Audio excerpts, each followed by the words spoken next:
Actions വളരെ നൈസായിട്ട് എടുത്തിട്ടുണ്ട്. അതായത് വയലന്റ് ആക്ഷൻസ് ആണ്, റേറ്റഡ് ആണ്. അങ്ങനെ ഫാമിലി ആയിട്ട് ഇരുന്നിട്ട് കണ്ടു കഴിഞ്ഞാൽ എങ്ങനെയാണെന്ന് അത് ചിലപ്പോൾ പറ്റില്ല. കാരണം ചില ആക്ഷൻസ് വയലൻസ് ഉള്ളതുണ്ട്. പക്ഷെ അതൊരു എന്താ പറയുക, ഒരു ഡാർക്ക് പോലെ എല്ലാവരും എടുത്തേക്കണത് മാത്രം. ഫൺ, എവിടെയും ഫണ്ണാണ്. പ്രത്യേകിച്ച് ഇതിലൊരു ഹൈവേ സീക്വൻസ് ഉണ്ട്, ഒരു 5 മിനിറ്റോളം ഉണ്ട്.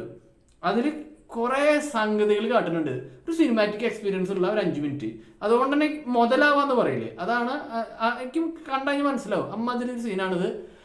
കാരണം അത് അവർ ആ ഒരു ലൊക്കേഷനും ആ ക്യാമറ വർക്കും പിന്നെ ഇവരുടെ ഒരു ആക്ഷന്റെ ഇടയിലുള്ള ഒരു ഫൺ ഡൈനാമിക്സും ഇതൊക്കെ നല്ല രസമായിരുന്നു. പിന്നെ ഇതിലെ ആക്ഷൻസ്, കോമഡി, ഈ പറഞ്ഞ പോലത്തെ എന്റർടൈനിങ് ഫാക്ടർ, ഇതെല്ലാം കൊണ്ട് തന്നെ നമുക്കിങ്ങനെ ഒരു ബിഞ്ച് വാച്ച് പോലെ കണ്ടിരിക്കാൻ പറ്റുന്ന ഒരു nice action, super cool, stylish, fun oriented പടമാണ് ദ റക്കിംഗ് ക്രൂ. ഇപ്പൊ ആമസോൺ പ്രൈമിൽ അവൈലബിൾ ആണ്. അപ്പോൾ നിങ്ങളെടുത്ത് കണ്ടു നോക്കുക. ഞാൻ ആദ്യം പറഞ്ഞ പോലെ ഒരു തിയേറ്ററിക്കലി ഇത് ഇറക്കിയിരുന്നെങ്കിൽ ഒന്നും കൂടി ഇമ്പാക്റ്റഡ് ആകുമായിരുന്നു. എൻ്റെ ഒരു പേഴ്സണൽ ഒപ്പീനിയൻ ആണ്.